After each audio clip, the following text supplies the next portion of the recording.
제자의 아름다운 찬양이 이 안식일 여러분들 심령을 우리 하나님의 보좌로 이끌어 가심에 대하여 감사합니다. 들어오는 몇 분의 성도님들이 인사하기를 목사님 이제는 추워졌어요. 이제 이러한 인사를 나눴는데 정말 추워졌죠? 감기 조심하시고, 저는 지난 주일에 감기가 걸렸었는데 그걸로 끝나고 올겨울을 무사히 났으면 좋겠다라고 하는 생각이 듭니다. 그래도 여전히 반팔을 입고 다니시는 분이 있어요. 대단하죠? 그렇죠? 그분도 건강 조심하시길 바랍니다. 73장을 보면 너희는 마음에 근심하지 말라 그랬어요. 이 안식일 시간 속에 들어오신, 그래서 주님을 만나는 여러분들의 삶 가운데 마음에 근심이 없는 아름다운 행복의 날이 되기를 간절히 바랍니다. 요한복음 13장에 있는 말씀 보겠습니다. 요한복음 13장 31절부터 있는 말씀을 보면,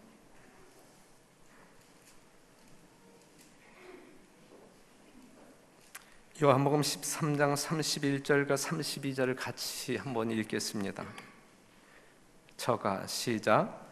저가 나간 후에 예수께서 가라사대 지금 인자가 영광을 얻었고 하나님도 인자를 인하여 영광을 얻으셨도다.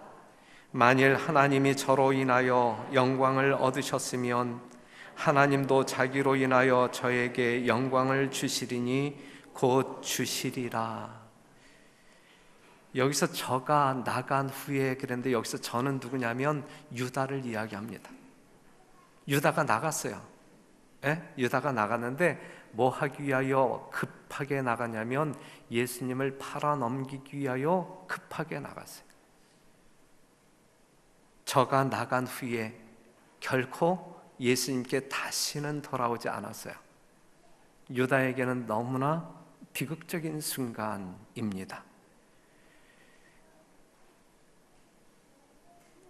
11명이 남아있는 그 제자들에게 예수님께서는 뭐라고 말씀하시냐면, 지금 인자가 영광을 얻었고 하나님도 인자를 인하여 영광을 얻으셨도다 그랬어요. 인자가 영광을 얻었고 하나님도 영광을 얻었다. 오늘 이 시간에 여러분들로 인하여 우리 하나님이 영광을 받으시는 거룩한 안식일 되기를 간절히 바랍니다. 예수님으로 인하여 아버지 하나님이 영광을 받으셨고, 또한 하나님으로 인하여 아들이 영광을 얻었습니다. 그런데 예수님이 영광을 얻었고 예수님으로 말미암아 하나님이 영광을 얻었다 그랬는데, 예수님의 무엇을 통하여 하나님께서는 영광을 받으셨느냐? 지금 유다가 그들이 있는 장소에서 떠나갔단 말이죠. 곧 이어 예수님에게 어떠한 일이 들이닥쳐요? 굴욕과 고통이 들이닥칩니다. 그것으로 인하여 인자도 영광을 얻었고 하나님께서도 영광을 얻었다라고 이야기하고 있는 것이거든요. 예수님의 고통과 굴욕이 아버지의 이름을 영화롭게 하는 것이다 라고 오늘 이야기하고 있는 것입니다. 그것이 예수님의 기쁨 요인이다 라고 말씀하고 있는 것이거든요.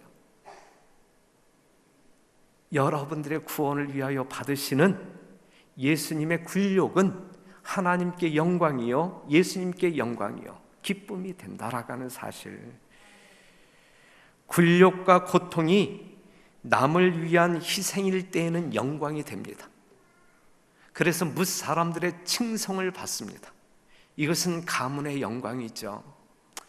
하지만 굴욕과 고통이 자신의 부도덕으로 인한 경우라고 하게 되면 이것은 칭송받을 일이 아니라 멸시받을 일이고, 가문의 영광이 아니라 가문의 치욕이 되는 것입니다. 사랑하는 성도 여러분, 우리는 하나님께 영광 돌리는 굴욕이라고 할 때에 기꺼이 믿음으로 기쁨으로 인내하는 진정한 성도의 삶을 살게 되기를 바라고, 그러한 삶을 통하여 많은 사람들에게 하나님께 영광 돌릴 뿐만 아니라 여러분들에게 칭송이 돌려지는 아름다운 성도의 생애가 있게 되기를 간절히 바랍니다. 여하튼 예수님의 삶이 아버지께 영광을 돌렸듯이 오늘 성도 되신 여러분들의 삶이 하나님께 영광 돌리는 그러한 삶이 되기를 간절히 바랍니다. 33절에 있는 말씀 보면, 소자들아, 상당히 정겨운 사랑의 음성이죠. 소자들아, 내가 아직 잠시 너희와 함께 있겠노라. 너희가 나를 찾을 터이나 그러나 일찍 내가 유대인들에게 너희는 나의 가는 곳에 올 수 없다고 말한 것과 같이 지금 너희에게도 이르노라 그랬어요. 이제 11명의 제자들에게 예수님은 뭐라고 이야기하냐면, 나는 간다. 나는 너희를 떠나간다. 내가 떠나가면 너희가 나 있는 곳에 쫓아올 수 없다라고 이야기하고 있습니다. 이 이야기를 들은 이 제자들의 반응은 어땠을까요? 평소에 이 제자들에게 예수님은 스승이었고 주님이었고 교사였고 친구였어요. 그렇기 때문에 3년 반 동안 인연을 통하여 이 제자들에게 예수님은 그들에게 없어서는 안 될 너무너무 소중한 분이었어요. 어려움에 처할 때에 그 예수님을 의지하여 도움을 얻었고, 슬픔과 실망 중에는 그 예수님으로부터 위로를 받았던 그들. 그런데 그러한 그들에게 예수님께서 뭐 하시겠다는 이야기예요? 떠나시겠다라고 하는 이야기예요. 그 이야기를 들은 이 인간적인 안목 속에 사로잡혀 있는 제자들은 절망할 수밖에 없는 것이지. 야, 이러한 예수님이 떠나? 그러면 우리는 어떻게 되는 거야? 우리는 어떻게 살아? 이러한 걱정이 그들의 마음을 암담하게 만들었고 공포에 질리게 만들었습니다. 실제적으로 예수님도 이제 그들 곁을 떠나지만 남겨두고 가는 제자들의 미래를 미리 보셨거든요. 그 제자들의 길이 평탄해요? 평탄치 않아요. 평탄치 아니한 그들의 미래를 예수님은 보셨단 말이죠. 사단이 맹렬하게 그들을 공격하는 것을 보았단 말이죠. 예수님의 마음도 무거웠어요. 그래서 예수님께서는 그들에게 주지시켜야 할 내용이 있었어요. 주지시켜야 할 내용이 있었는데 그것이 무엇이냐면, 고린도후서 4장 18절, 우리의 돌아보는 것은 보이는 것이 아니요 보이지 않는 것이니 보이는 것은 잠깐이요 보이지 않는 것은 영원함이니라 그랬거든요. 지금까지 예수님의 제자들은 공간의 이렇게 제약을 받는 정말 인간이신 예수님과 더불어 같이 살았거든요. 그런데 그 예수님이 떠난단 말이에요. 지금까지 제자들은 보이는 것을 의존했거든요. 그러한 그들을 떠나는 예수님께서는 이제 이 제자들의 심령 가운데 보이는 것이 아닌 보이지 않는 것에 관심을 집중하도록 주지시킵니다. 보이는 것은 잠깐이요 보이지 않는 것은 영원하다라고 말씀하십니다. 세상의 유랑에서 하늘의 본향으로 그들의 관심을 이끌어 가시고 있단 말이죠. 너희는 마음에 근심하지 말라. 하나님을 믿으니 또 나를 믿으라. 내 아버지 집에 거할 것이 많도다. 그렇지 않으면 너희에게 일렀으리라. 내가 너희를 위하여 처소를 예비하러 가노니 가서 너희를 위하여 처소를 예비하면 내가 다시 와서 너희를 내게로 영접하여 나 있는 곳에 너희도 있게 하리라 그랬어요. 사랑하는 성도 여러분, 예수님, 여러분들의 예수님이요, 하늘 보좌를 버리고 이 땅에 오셨을 때, 인간의 모습으로 33년을 사셨을 때 누구를 위해서 사셨어요? 자기 자신을 위해서 생애하셨어요? 아니면 여러분들을 위해서 사셨습니까? 네. 인류를 위하여 사셨어요. 지금 예수님이 제자 곁을 떠나고 있어요. 예수님이 떠나지만 예수님이 떠난 이후에 예수님의 삶은 누구를 위한 삶이에요? 이제 지긋지긋한 이 세상을 내가 떠난다. 드디어 내가 임무를 완수하고 아버지의 품에 안긴다. 지구여 영원히 안녕. 그리고 떠났나요? 이 땅에 계실 때에도 예수님의 삶은 인류를 위한 삶이었고 제자들을 위한 삶이었고 여러분들을 위한 삶이었어요. 예수님이 떠난 이후에도 예수님은 인류를 위한 삶을 사셨지 자기 자신을 위한 삶을 살지 않았단 말이에요. 예수님이 올라가서 누구를 위하여 처소를 만들어요? 사랑하는 성도 여러분, 그렇기 때문에 전에도 계시고 지금도 계시는 거예요. 우리 예수님은 여러분들 곁에 말이죠. 그렇죠? 여러분들의 하나님은 과거의 하나님이 아니고 미래의 하나님이 아니고 현재의 하나님이시다라고 하는 사실 잊지 마시고, 이 하나님 붙드심으로 말미암아 여러분들 심령 가운데 있는 모든 근심 사라지고 하나님께서 주시는 영원한 평안으로 가득 채우게 되시기를 간절히 바랍니다. 예수님이 떠나시려고 하는 이유는 제자들이 염려하는 것과는 정반대, 최후의 이별이 아니었단 말이죠.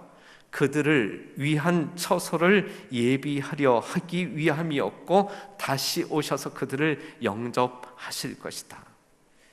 그렇다고 하면 사랑하는 성도 여러분, 우리를 떠난 예수님은 우리를 위하여 저택을 준비하고 계신다. 이게 현실이죠. 현실이죠. 그렇다고 하면 우리의 저택을 우리 주님 마련하고 계시는 이 시간에 우리는 그 예수님을 기다리면서 우리는 무엇을 건설해야 할까? 우리 예수님은 여러분들을 위하여 저택을 건설하고 계시는데 그 예수님을 만나기 위하여 준비하는 우리들은 무엇을 건설해야 할까? 무엇을 건설하면 되겠어요? 예수님의 거룩한 모습을 따라 품성을 건설해야 되지 않겠습니까? 사랑하는 성도 여러분, 우리 예수님 지금 여러분들을 위하여 일하고 계십니다. 여러분들이 살아야 할 저택을 건설하고 계십니다. 그 저택에서 살기 위해서는 예수님의 품성을 닮은 사람들만이 살 수 있는 곳이기 때문에 우리는 이 땅에서 우리의 품성을 건설해야 할 것입니다. 그러한 여러분과 제가 되기를 간절히 바랍니다.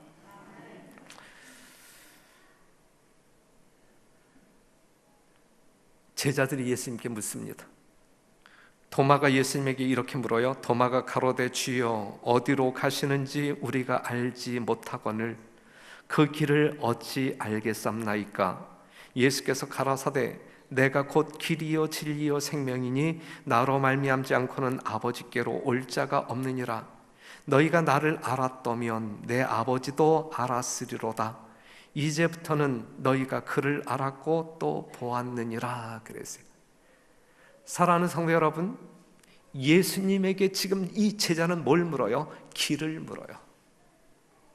예수님이 하늘로 올라가신다고 하니까, 제자들을 이제 떠나신다고 하시니까 이 도마가 예수님에게 묻기를 그 길이 어떤 길인데요?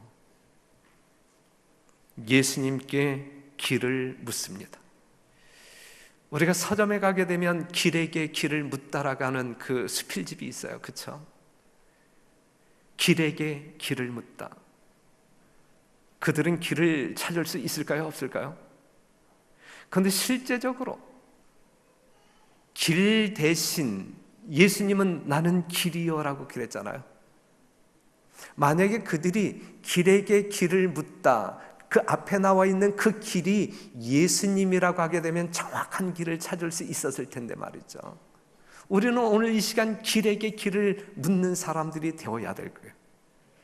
나는 길이요라고 말씀하신 그 예수님께 우리는 길을 물어야 되고, 그리고 그 답을 찾아야 할 것입니다. 우리는 그 길을 아는 사람들이죠. 아는 사람들이죠. 아버지께 가는 길을 묻는 도마에게 알려줍니다. 그런데 그분만이 우리가 하나님께 접근할 수 있는 유일한 길임을 우리는 깨닫게 되죠. 사랑하는 성도 여러분, 도마는 예수님께 그 길을 묻고 답을 찾았는데, 오늘 여러분들은 그 길을 묻고 답을 찾을 마음 계십니까? 그 답을 찾아야 합니다. 이미 우리는 그 답을 알고 있는 사람들이죠. 그 길 따라 살아가시는 여러분 되시길 간절히 바라요. 엉뚱한 길 가지 말고 그 길 따라 행하시는, 정말 우리의 뒤에서 세미한 음성이 이 길이 정론이라고 이야기할 때 그 길 따라 가시는, 그 길이 비록 좁고 협착할지라도 그 길 따라 가시는 여러분과 제가 되기를 간절히 바랍니다. 결코 다른 길 곁눈질 하지 마시고 다른 길을 찾지 아니하시는 오직 하나님께 사망 중에 있는 사람들의 생명으로 옮길 수 있는 유일한 길, 그 예수님을 따라가는, 어린 양이 어디로 인도하든지 따라가는 여러분과 제가 되기를 간절히 바랍니다.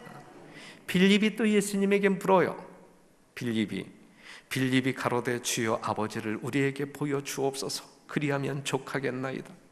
예수께서 가라사대 빌립아 내가 이렇게 오래 너희와 함께 있으되 내가 나를 알지 못하느냐? 나를 본 자는 아버지를 보았거늘 어찌하여 아버지를 보이라 하느냐? 그랬어요. 아버지가 어떻게 생겼어요? 아버지가 누군데요? 빌립은 아버지를 보여달라고 묻습니다. 예수님에게. 그때에 예수님은 뭐라고 반문하십니까? 야, 3년 반 동안이나 보여주었는데 아직도 못 봤냐라고 이야기해요. 아직도 못 봤냐? 예수님의 말씀 가운데서는 보여줄 만큼 다 보여주었다는 이야기, 넉넉히 보여주었다는 이야기, 시간도 넉넉했다는 이야기. 넉넉한 시간 속에서 예수님은 여러 가지 방법으로 보여줄 것 다 보여주었는데 아직도 못 보았느냐라고 이야기하고 있는 것이거든요. 사랑하는 성도 여러분, 오늘 이 시간에 여러분들 중에서 예수님이 어떠한 분인지, 하나님이 어떠한 분인지 보여주세요 라고 말씀하실 분 계십니까? 그러한 분들에게 예수님께서는 뭐라고 말씀하셔요? 야, 아직도 모르냐? 아직도 못 봤냐? 아직도 모르느냐? 이렇게 이야기하실 거라고요. 제자들이 아버지를 볼 수 있는 넉넉한 시간이었어요. 당연히 보았어야 됐어요. 하지만 보지 못한 것이거든요. 사랑하는 성도 여러분, 우리는 수많은 신앙의 연조를 가지고 사는 사람들이죠. 재림 성도가 된 지 꽤 오래된 사람들이죠. 예수님이 여러분들에게 나타나신 지 꽤 오래되었잖아요. 그럼에도 불구하고 우리가 예수님의 정체를 정확히 알지 못함으로 말미암아 아직도 우리의 신앙이 미지근하다라고 하게 되면 문제가 있는 것 아니겠습니까? 아직도 그 예수님을 보여달라고 말씀하시겠습니까? 넉넉했지 않아요? 그리스도께서는 인간이 되셨을 때라도 하나님으로 존재하는 일을 그치지 않으셨다. 비록 그분이 자신을 낮추어 인간이 되셨을지라도 신성은 여전히 그분의 것이었다. 그리스도께서만 인간에게 아버지 하나님을 나타내실 수 있었으며 제자들은 3년 동안이나 그 나타나심을 볼 수 있는 특권을 가졌다. 그랬어요. 인간의 모습으로 오셨지만 100% 인간으로 사셨지만 여전히 신상은 누구의 몫이에요? 신성은 예수님의 몫이었어요. 3년 반 동안 그의 삶을 통하여 제자들에게 아버지의 신성은 나타났다. 그것을 볼 수 있었던 특권을 제자들은 지녔었다. 이거죠. 알아야 되는 것이거든요. 그래서 예수님의 제자들이 아버지와 예수님의 관계를 온전하게 이해했었다라고 하면, 믿었었다라고 하면, 예수님이 십자가에 달려 돌아가시기 위하여 잡혔을 때에 예수님을 남겨두고 도망치지는 않았을 것이다 라고 선지자는 이야기하고 있습니다. 몰랐기 때문에. 알았어야 할, 보았어야 할 그 예수님을 알지 못했기 때문에 그들은 도망칠 수밖에 없었던 것이거든요. 마지막 환란이 여러분들을 기다리고 있는데, 그러한 환란 때에 여러분들은 그 예수님을 팽개치고 도망치시겠습니까? 그래서는 아니 되는 것이죠. 어떠한 환난이 우리에게 들이닥친다 할지라도 우리는 그 예수님을 알기 때문에, 그 예수님에 대한 믿음이 분명하기 때문에 우리는 예수님을 놓지 아니하고 끝까지 따라가야 할 사람들이란 말씀입니다. 그러한 성도 여러분 되시기를, 이 안식일 다시 한번 확인하시고 결심하는 시간 되시기를 간절히 바랍니다. 요한복음 14장 12절에 이러한 말씀을 기록하고 있어요. 내가 진실로 진실로 너희에게 이르노니 나를 믿는 자는 나의 하는 일을 저도 할 것이요. 그랬어요. 사랑하는 성도 여러분, 이 말씀 기억하세요. 나를 믿는 자는 나의 하는 일을 저도 할 것이요. 우리는 예수님을 믿고 따라가는 사람들이잖아요. 그렇기 때문에 우리는 누구의 일을 하면서 살아야 할 사람들이냐면 예수님의 일을 하면서 살아야 할 사람들이에요. 그런데 그 예수님의 일을 우리가 할 수 있다는 이야기예요? 할 수 없다는 이야기예요? 예수님이 하신 것처럼 우리도 할 수 있다는 이야기거든요. 이 말씀이 그 말씀이거든요. 더군다나 한 발 더 나아가서 뭐라고 말씀하고 있냐면, 또한 이보다 큰 것도 하리니 이는 내가 아버지께로 감이니라 그랬어요. 우리는 예수님께서 하신 그 일을 해야 된다. 그리고 할 수 있다.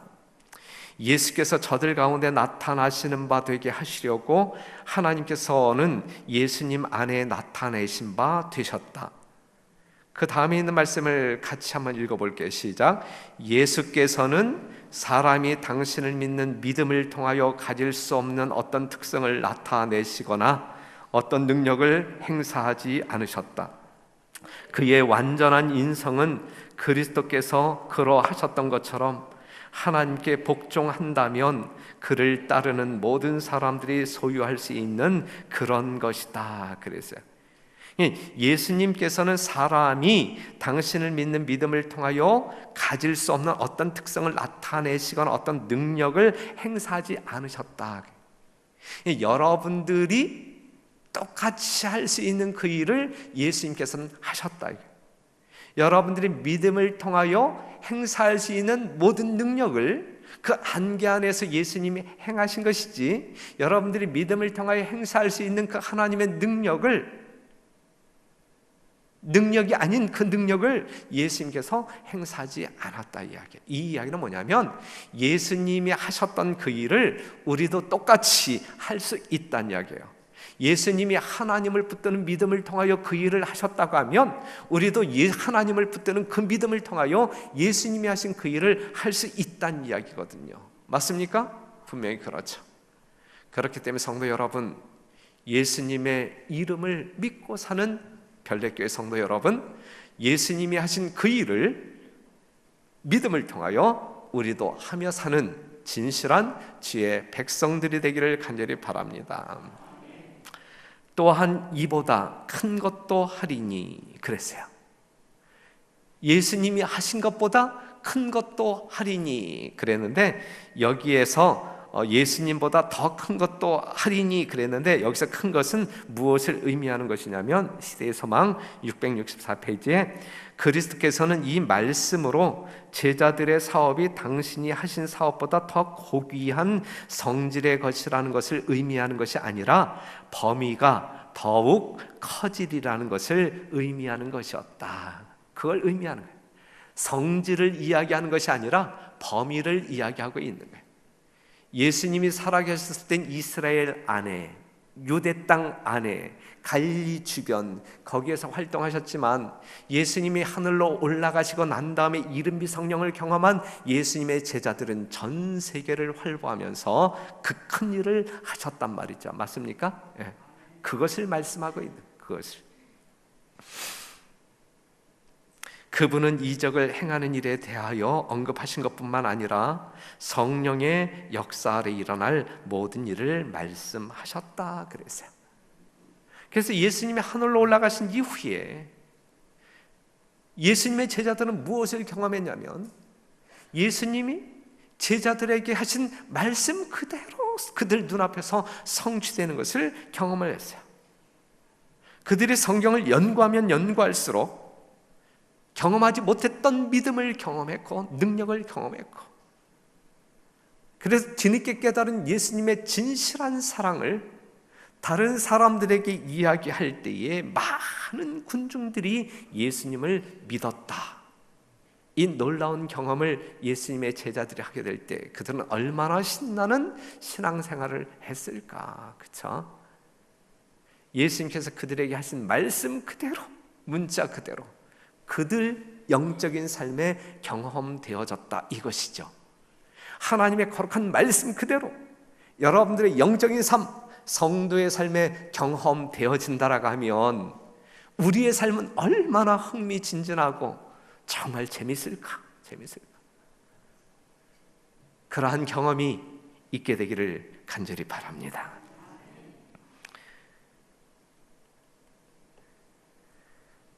하나님께서는 사람들을 구속하는 주의 놀라운 계획이 다만 보잘것없는 결과만을 성취하도록 계획하지 않으셨다. 자력으로 할 수 있다고 믿지 않고 그들을 통하여 하나님께서 하실 수 있다고 믿고 일을 하기 위하여 나아가는 모든 사람들은 그분의 약속의 성취를 확실히 깨달을 것이다 그랬는데, 오늘날 재림 성도들에게 적용되어지는 말씀이에요.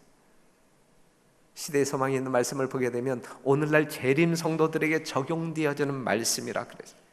그냥 자력으로 할 수 있다고 믿지 않고 우리들을 통하여 하나님께서 일하신다라고 하는 사실을 믿고 나아가는 사람들에게 놀라운 역사가 일어날 것이다 라고 약속하고 있는 것이거든요. 이러한 약속이 여러분들의 정말 순수한 삶 속에 나타나게 되기를 간절히 바랍니다. 그래서 여러분들의 개인적인 삶이 영적으로 풍요를 누리고 여러분들의 가정이 그렇게 복을 받게 되기를 바라고, 여러분들이 섬기는 교회가 하나님의 큰 능력을 경험함으로 말미암아 영적으로 풍요하고 풍요를 누리는 아름다움이 나타나게 되기를 간절히 바랍니다. 그러면서 이제 예수님께서는 이제 떠나가야 할 제자들에게 계속적으로 이렇게 말씀하십니다. 요한복음 16장 24절에 있는 말씀 같이 한번 읽죠. 같이 시작. 지금까지는 너희가 내 이름으로 아무것도 구하지 아니하였으나 구하라. 그리하면 받으리니 너희 기쁨이 충만하리라 그랬어요. 사랑하는 성도 여러분, 기도하는 백성들의 삶은 기쁨 충만해야 돼요. 그렇죠? 왜냐하면 기도하는 대로 하나님께로부터 받을 것이기 때문에 그래요. 예수께서는 그들의 성공의 비결은 당신의 이름으로 힘과 은혜를 구하는 데 있다고 설명하셨다 그랬어요. 여러분들의 개인적인 삶에 있어서 또한 단체적인 삶에 있어서 성공의 비결은 예수님의 이름으로 힘과 은혜를 구하는 데 있다고 설명하셨다 그랬어요. 예수님의 이름으로 구하는 여러분 되시길 간절히 바랍니다. 정말 여러분들이 기도할 때 기도한 내용을 믿게 되시기를 바라요. 정말 여러분들이 기도하고 난 다음에 여러분들이 한 기도에 대하여 여러분들은 몇 프로의 믿음을 가지고 생애하십니까? 여러분들이 오늘 새벽에 일어났을 때 기도한 내용, 분명 하나님께서 분명히 성취시켜 주실 것에 대한 100%의 믿음을 가지고 사셨습니까? 아니면 그냥 기도하고 뭘 기도했는지 그냥 잊고 사셨습니까? 하나님께서 뭐 알아서 하시겠지, 기도하시고 그 기도를 믿으시는 진정한 주의 백성들이 되기를 바랍니다.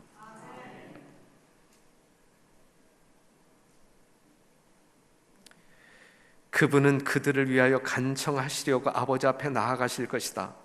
예수께서는 그 영혼을 대신하여 마치 자기 자신의 소망인 것처럼 겸손한 탄원자의 기도를 들으신다. 여러분들의 기도를 받아서 우리 예수님은 자신의 기도인 양 하나님 앞에 간절한 마음으로 탄원하신다. 성실한 기도는 어떤 것이나 하늘에서 들으시는 바 된다. 성실한 기도는, 정말 믿음으로 드리는 성실한 기도는 어떤 것이나 하늘에서 들으시는 바 된다. 비록 기도가 유창하게 표현되지 않았을지라도 그것이 마음에서 우러나왔다면 이것은 예수께서 봉사하시는 지성소에 올라갈 것이며, 예수께서는 귀찮게 여기시거나 더듬으시는 말씀은 한마디도 없이 완전하신 자신의 아름답고 향기로운 향과 함께 이것을 하나님 앞에 바치실 것이다 그랬거든요. 기도 잘하는 사람이 있어요? 기도를 참 못하는 사람이 있어요? 남녀 상집자이면 스스로 생각할 때 기도 잘하는 사람이라고 생각해야 하면 기도 못하는 사람이라고 생각해요. 기도 잘하는 사람이 있고 못하는 사람이 있을 수 있어요? 유식한 어떤 그 화려한 언어를 동원해서 그냥 정말 남들이 이해하기 쉽게 이렇게 기름지게 기도하면 기도 잘하는 사람일까요? 그건 아니죠. 이 말씀을 보게 될 때 우리가 정말 더듬거릴지라도 거기에 믿음이 표현되어지고 성실할 때 우리 하나님께서 듣지 못함이 없다. 하나님께서 들으시는 기도는 참 잘한 기도예요. 그렇죠? 우리 하나님이 들으시는 기도는 정말 잘하는 기도예요. 아무리 유창하게 이야기한다 할지라도 하나님 듣기에 거북한 기도가 있을 수 있어요. 우리의 마음을 담지 아니할 때, 믿음과 성실을 담지 아니할 때 그 기도는 정말 듣기 힘든, 들리지 않는 기도가 될 것이거든요. 우리는 예수님의 귀에 들리는 기도, 그러한 기도자가 되시도록 애쓰는 성도가 됩시다. 신실과 성실의 길은 장애물이 없는 길이 아니요 기도가 요청되는 것을 알게 되는 매우 어려운 길이다. 결국 성도의 길은, 성도가 걸어가야 할 길은 쉬운 길은 아니다. 그렇죠? 기도가 필요한 길이다. 하나님께로부터 능력을 받지 않고 살 수 있는 자는 한 사람도 없으며 그 능력의 근원은 가장 연약한 인간에게도 열려있다. 모든 사람들에게 열려있다. 여기 있는 말씀 한번 기억하죠. 하나님께로부터 능력을 받지 않고 살 수 있는 자는 한 사람도 없으며 그 능력의 근원은 가장 연약한 인간에게도 열려있다 그랬거든요. 사랑하는 성도 여러분, 아버지의 능력으로, 하늘 아버지의 능력으로 삽시다. 정말 여러분들이 가지고 있는 어떠한 것으로 삶으로 말미암아, 가지고 있는 어떠한 것으로 삶으로 말미암아 정말 어떤 그 뽐내는 삶이 아닌, 정말 겸허한 심령으로 아버지를 붙들지 아니하면, 아버지께로부터 받지 아니하면 한순간도 살 수 없는 나약한 존재임을 깨닫고 겸비한 심령으로, 지극히 겸비한 심령으로 자아를 물리치는 가운데 늘 예수님 앞에 무릎 꿇고 능력을 구하는 그러한 삶을 산다라가면 우리 하나님께 영광이 여러분들에게 큰 기쁨이 될 것입니다. 내 이름으로 기도하라 그랬어요. 예수님의 이름으로. 여러분들은 하나님 앞에 예수님 없이 설 수 있는 사람은 아무도 없어요. 예수님의 희생적 공로를 의지할 때에 우리는 하나님의 보좌 앞에 당당히 나아갈 수 있어요. 예수 이름 없이 하나님 앞에 나아갈 수 있는 사람은 아무도 없어요. 나아가면 죽어요. 예수님 이름으로 나아갈 때 우리는 하나님의 영접을 받을 수가 있는 거예요. 그렇기 때문에 우리가 기도할 때 예수님의 이름으로 기도해야 된단 말이죠. 예수님의 이름으로 기도한다라고 하는 것은 우리가 예수님의 품성을 받아들인다는 이야기예요. 이 믿음이 표현되어진, 예수님의 이름으로 기도합니다라고 이야기할 때 그게 막연한 것이 아니라 예수님의 품성을 받아들이고 예수님의 정신을 나타내며 그분의 사업을 행하여야 한다는 것을 의미한다 그랬거든요. 예수님의 이름으로 기도할 때 이러한 믿음이 여러분들에게 나타나게 되기를 간절히 바랍니다. 또한 우리가 하나님의 약속을 받기 위해서는 조건이 있는데, 조건이 있어요. 너희가 나를 사랑하면 나의 계명을 지키리라 그랬어요. 그분은 사람들을 구원하실 때 죄 가운데서 구원하지 않으시고 죄로부터 구원하시며, 그분을 사랑하는 자들은 순종으로 그들의 사랑을 나타낼 것이다. 우리는 하나님을 향한 사랑을 나타내야 할 사람들인데 무엇으로 나타낼 것이다? 순종으로 나타낼 것이다. 모든 참된 순종은 마음에서 우러나온다. 마음에서 우러나오는 순종이에요. 모양만 보이는, 무늬만 있는 순종이 아니라 마음에서 우러나오는 순종이 진정한 열매이다. 그리스도와 함께 일하는 것은 마음이다. 그래서 마음 없이 일하는 것은 하나님과 동역하는 것이 아니다라고 이야기하고 있는 것이거든요.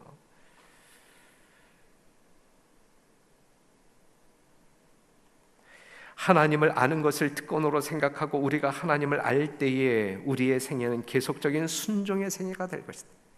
우리가 계속적으로 하나님을 알아나가는 삶을 산다라가면, 정말 우리가 그러한 과정 속에 있다고 하면 우리는 계속적인 순종의 생애를 살 것이다.